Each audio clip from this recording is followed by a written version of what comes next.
राणा संघ में उत्तेजना बहुत है, पर सिर्फ उत्तेजना से काम नहीं चलता। इनके साहब को दो काम करना है, एक तो अफीम पीना है और एक मुजरा देखना है। नौकरी हाथ से चली गई, सब कुछ तबाह हो चुका है, शादी करनी है भाई को। लड़की ने मना कर दिया कि लड़का बेरोजगार है, और कोई कुछ भी कहे पर हिस्ट्री में इसके जैसा शासक नहीं। क्या शानदार आदमी है। और राजस्थान मतलब वॉर, राजपूतों का इलाका, और इज्जत सबको चाहिए। विनोद को भी चाहिए, बनराकस को भी चाहिए, और सचिव जी को भी चाहिए। राजपूतों की पोस्टिंग करती है अफगानिस्तान में। अब अफगानी को भी लड़ना है, राजपूतों को भी लड़ना है, दोनों लड़ रहे हैं। अकबर अनारकली का डांस चल रहा है, इसको बोलते हैं दिमाग। अपने दुश्मन को अपना दोस्त बनाकर उसको इस्तेमाल करना, यही तो तुम्हारी इंटरनल स्ट्रेंथ है। 50 साल में एम्पायर खड़ा करना, पूरे इंडियन सब कॉन्टिनेंट पे कब्जा करना आसान है। यहाँ एक पठानी का चुनाव जीतने में हालत खराब है। और इसी समय डेक्कन में एक आदमी पैदा हुआ, छत्रपति शिवाजी, विजनरी। इसीलिए वो आदमी मराठा हिस्ट्री में भगवान है।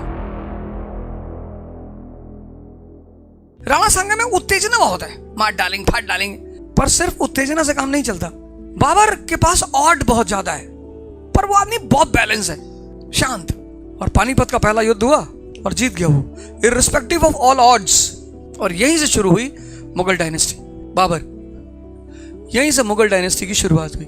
इसने फाउंडेशन रखी मुगल डायनेस्टी की। फर्स्ट पानीपत में इब्राहिम लोदी को हराया, फिर 1527 खानवा राणा सांगा को हराया, लोदी, इब्राहिम लोदी। और इसी ने फाउंडेशन रखी किसकी? मुगल डायनेस्टी की। इसके बाद आया इसका बेटा हुमायूं। इनकी साहब की अलग कहानी है। इनकी कहानी पढ़ोगे तो 2-3 दिन तो हंसते रहोगे। इनके साहब को दो काम करना है, एक तो अफीम पीना है और एक मुजरा देखना है। मतलब दो चीज इनकी जिंदगी में कंपलसरी है, करना ही करना है। आदमी बहुत डेयरिंग है, लड़ना जानता है, सारी बातें, बेवकूफ भी नहीं है। और इसका दुर्भाग्य था कि इसी के समय में पैरेलल में हिंदुस्तान में एक बड़ा डेंजरस पर्सनालिटी था, शेर शाह सूरी। ये इसके जीवन का दुर्भाग्य था। अरे उसने तो मारा, इनकी पूरी सत्ता पलट के रख दी शेर शाह सूरी। वो तो अच्छा हुआ कि सूरी के बाद उसके सक्सेसर अच्छे नहीं थे, तो ये कमबैक मार गए। अगर उसके सक्सेसर टैलेंटेड होते तो मुगल खत्म थे। सोचो, हिंदुस्तान हाथ से छिन गया हुमायूं का। एक इंसिडेंट बता रहा हूं, हुमायूं के हाथ से हिंदुस्तान छूट गया। 1540 बैटल ऑफ कन्नौज, भगोड़े हो गए, भाग रहे हैं। भागते भागते राणा वीर साल के घर में रुके हुए हैं। हिंदुस्तान छिन चुका है, नौकरी हाथ से चली गई। वहां इनको एक लड़की दिखाई पड़ी, हामिदा बानो बेगम। उन्होंने पूछा, ये कौन है? बोले, साहब वो आपके भाई हैं, हिंदाल उनके गुरु की बेटी है। अरे बोले, अच्छा, शादी का पैगाम भेजो। मेंटल फ्रेम देखो, सब कुछ तबाह हो चुका है, शादी करनी है भाई को। लड़की ने मना कर दिया कि लड़का बेरोजगार है। बोला, मार डालो उसके परिवार को। लड़की ने कहा, मजाक कर रही थी। बोले, हम ही कौन से सीरियस थे, हमारा तुम्हारा तो रिश्ता भी है मजाक करने का। दोनों की शादी हो गई। वहीं पे पैदा हुआ अकबर। और कोई कुछ भी कहे पर हिस्ट्री में इसके जैसा शासक नहीं है। बहुत शानदार आदमी, कोई कुछ भी कहे पर अकबर जैसा क्या शानदार आदमी है। कुछ भी नहीं है। 1556 कुछ भी नहीं है, कुछ है ही नहीं। और 1556 to 1605 50 साल इसने सब कुछ बनाया है। सबसे पहला काम किया, टैलेंटेड लोगों को अपने साथ रखा, इररिस्पेक्टिव ऑफ रिलीजन। वो नवरत्न जो है, नवरत्न जो उसके हैं, वो इररिस्पेक्टिव ऑफ रिलीजन कहता मुझे योग्य आदमी चाहिए। और सुनता है, ऐसा नहीं कि नहीं सुनता, सुनता है, ध्यान देता है। भाई जो भी दिल्ली की गद्दी पे बैठेगा उसको गुजरात जाना है, और दिल्ली और गुजरात के बीच में राजस्थान, और राजस्थान मतलब वॉर, टरेन ऐसी है। भाई जो दिल्ली की गद्दी पे बैठेगा वो गुजरात जाएगा, क्योंकि Gujarat is connected to central Asia. ये देखो, अब तुम दिल्ली की गद्दी पे हो, यहाँ पे Gujarat is connected to Iran, west Asia. तुम्हारा सारा ट्रेड गुजरात से चलेगा। तो दिल्ली में जो भी बैठेगा उसको गुजरात पर आना है। और दिल्ली और गुजरात के बीच में राजस्थान, जैसलमेर, राजपूतों का इलाका। उनको लड़ने में मजा आता है, राजपूतों को जैसे मराठों को आता है लड़ने में मजा, ऐसे उनको भी आता है। उनकी टरेन ऐसी है, डेजर्ट। और राजपूतों ने सबको परेशान किया, अकबर को भी किया। अकबर ने कहा, यार ये राजपूतों को क्या चाहिए यार? बोले, साहब इज्जत चाहिए। कहा, दे दो बोरे में भर के। इज्जत कौन सी कमोडिटी है?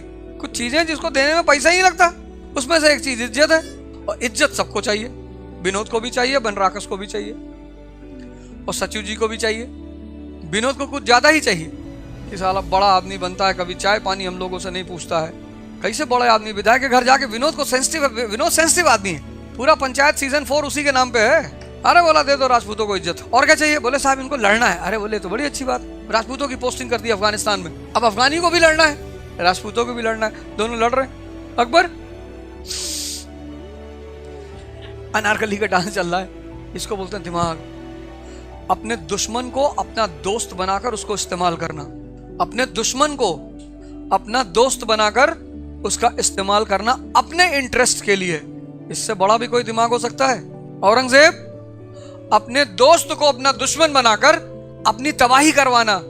जिस दिन मुसलमान इस आदमी को पढ़ लेंगे, मस्त आदमी होली खेलता है, कहता है रंग भी तो अल्लाह ने बनाए हैं, मौलाना को बुलाए जरा, मौलाना बनाए हुजूर रंग नहीं खेल सकते। कहा क्यों? कहाँ लिखा है? कुरान में लिखा है? नहीं वहां तो नहीं लिखा है। हदीस में? कहा नहीं।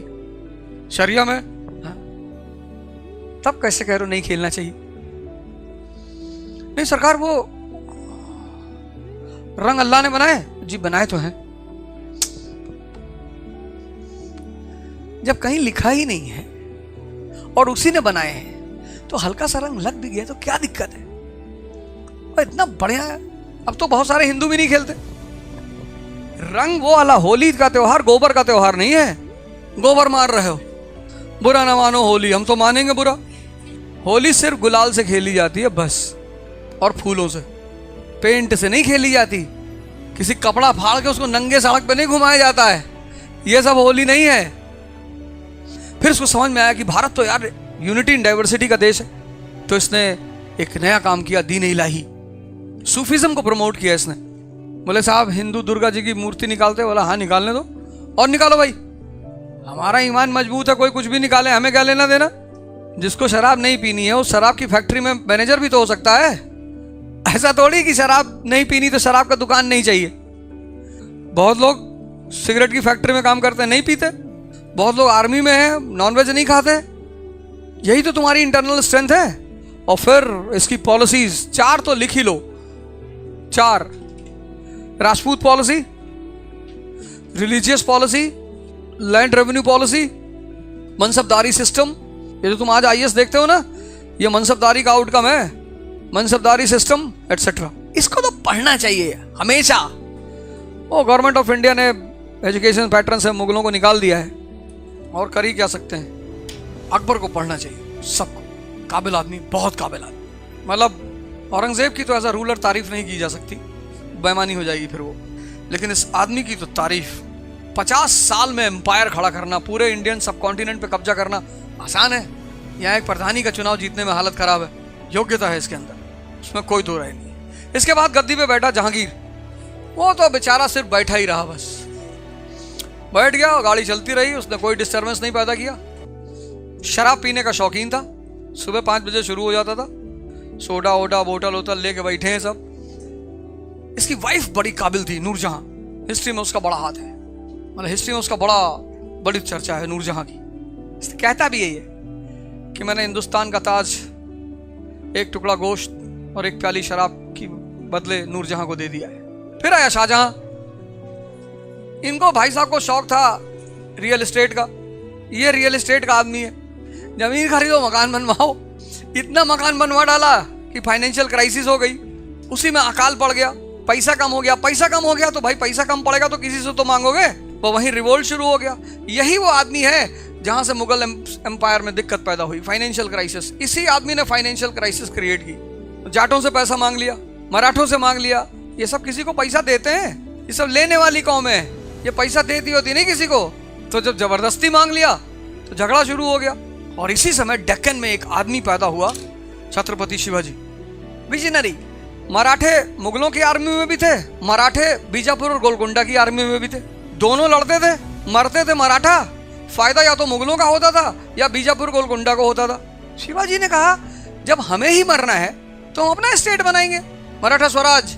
क्या कॉन्सेप्ट दिया उस आदमी ने, मराठा स्वराज, कि जब फाइनली हमें ही लड़ना है दोनों तरफ से और हमें ही मरना है, जब हमें ही लड़ना है और हमें ही मरना है तो हम इनके लिए क्यों लड़े मरे, हम अपने लिए लड़ेंगे मरेंगे। And he came out with the concept of Maratha Swaraj. इसीलिए वो आदमी मराठा हिस्ट्री में भगवान है। He is a man who has given identity to Marathas, political identity. 1656 उसी वक्त आ गया गद्दी पे औरंगजेब। और ये आदमी मेहनती बहुत है, मेहनत करता है, ईमानदार है, ये सब इसकी क्वालिटियां हैं। पर हमें क्या लेना देना, हमें तो उसको राजा के रूप में देखना है। डेक्कन में बैठने की क्या जरूरत थी भाई? शिवाजी मिलने गए आगरा 1666। उस वक्त अगर अकबर रहा होता गले लगा लेता छत्रपति शिवाजी को। या कर्नाटका चाहिए, टेक योर कर्नाटका, यू वो दोस्त बना लेता अपना। काबिल आदमी को दोस्त ही तो बनाना है। 1689 में ये आदमी यहां आ गया, डेक्कन, यहीं बैठ गया। 1707 यहीं बैठा रह गया, यहीं औरंगाबाद में डेथ हुई उसकी। फिर लास्ट में इसको समझ में आया, इसने एक लेटर लिखा अपने बेटे शाह आलम को, बहुत प्यारा लेटर लिखा। इसने लिखा कि मेरे जिंदगी की सबसे बड़ी गलती थी कि मैंने गलत लोगों को अपने साथ रखा। समझ में आया इसको, लेकिन तब तक बहुत देर हो चुकी थी। ईमानदार है, इसमें कोई दो राय नहीं है, मेहनती है, इसमें कोई दो राय नहीं है। पर तुम राजा हो यार हिंदुस्तान के। इस आदमी के पास कॉमन सेंस नहीं है। यह आदमी अगर टीचर होता तो ठीक होता, लड़कों को मार पीट के पढ़ाता बस, पर ऐसा रूलर, ही लैक्स कॉमन सेंस, है ही नहीं। सोचो इस आदमी के पास कुछ भी नहीं है, उसने बनाया है। इस आदमी के पास सब कुछ है। भाई जब तुम किसी को मानते हो तो उसकी कुछ पॉजिटिव क्वालिटी की वजह से तो मानते हो ना। और यहीं पर आकर मेडिवल हिस्ट्री स्टैंड स्टिल पे आ गई।